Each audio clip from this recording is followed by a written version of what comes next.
அங்க தேசத்து அரசே, பணிகின்றேன்.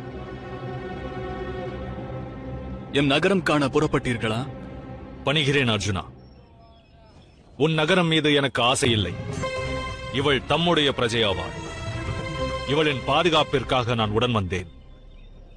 உன் பாதுகாப்பிற்கு யார் வந்துள்ளார்கள் கர்ணா? மறந்தாயா?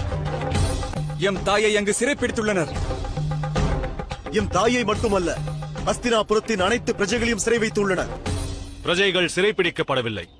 நிலைமையை எடுத்துரைப்பதற்காக சில காலங்களுக்கு இந்த தடை விதிக்கப்பட்டுள்ளது. யுவராஜன் துரியோதனன் நிச்சயம் விரைந்து தன் பிரஜைகளின் சுகதுக்கம் பற்றி ஆலோசிப்பார்.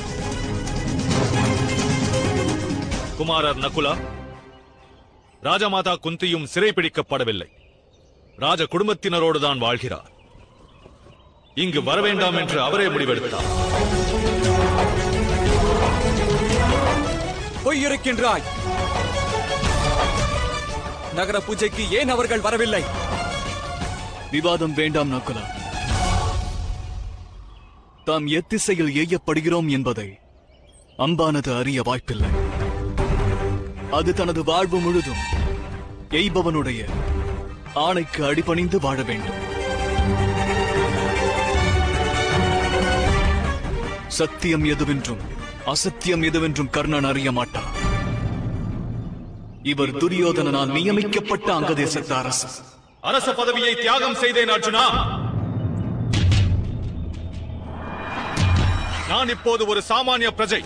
இப்போது நான் உன்னோடு மோதுவதை எவரும் தடுக்க இயலாது. வில்லுனை ஏந்த அர்ஜுனா. நம்மில் சிரேஷ்டர் எவர் என்பதை இப்போது தீர்மானிக்கலாம்.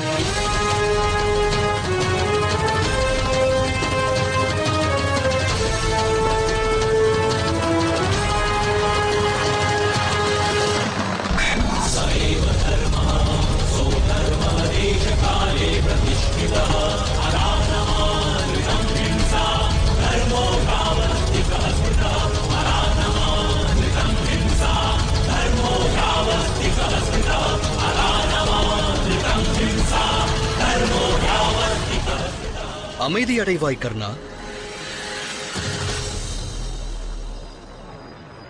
யுத்தம் புரிய காரணம் ஏற்பட்டால் அவசியம் யுத்தம் புரியலாம்.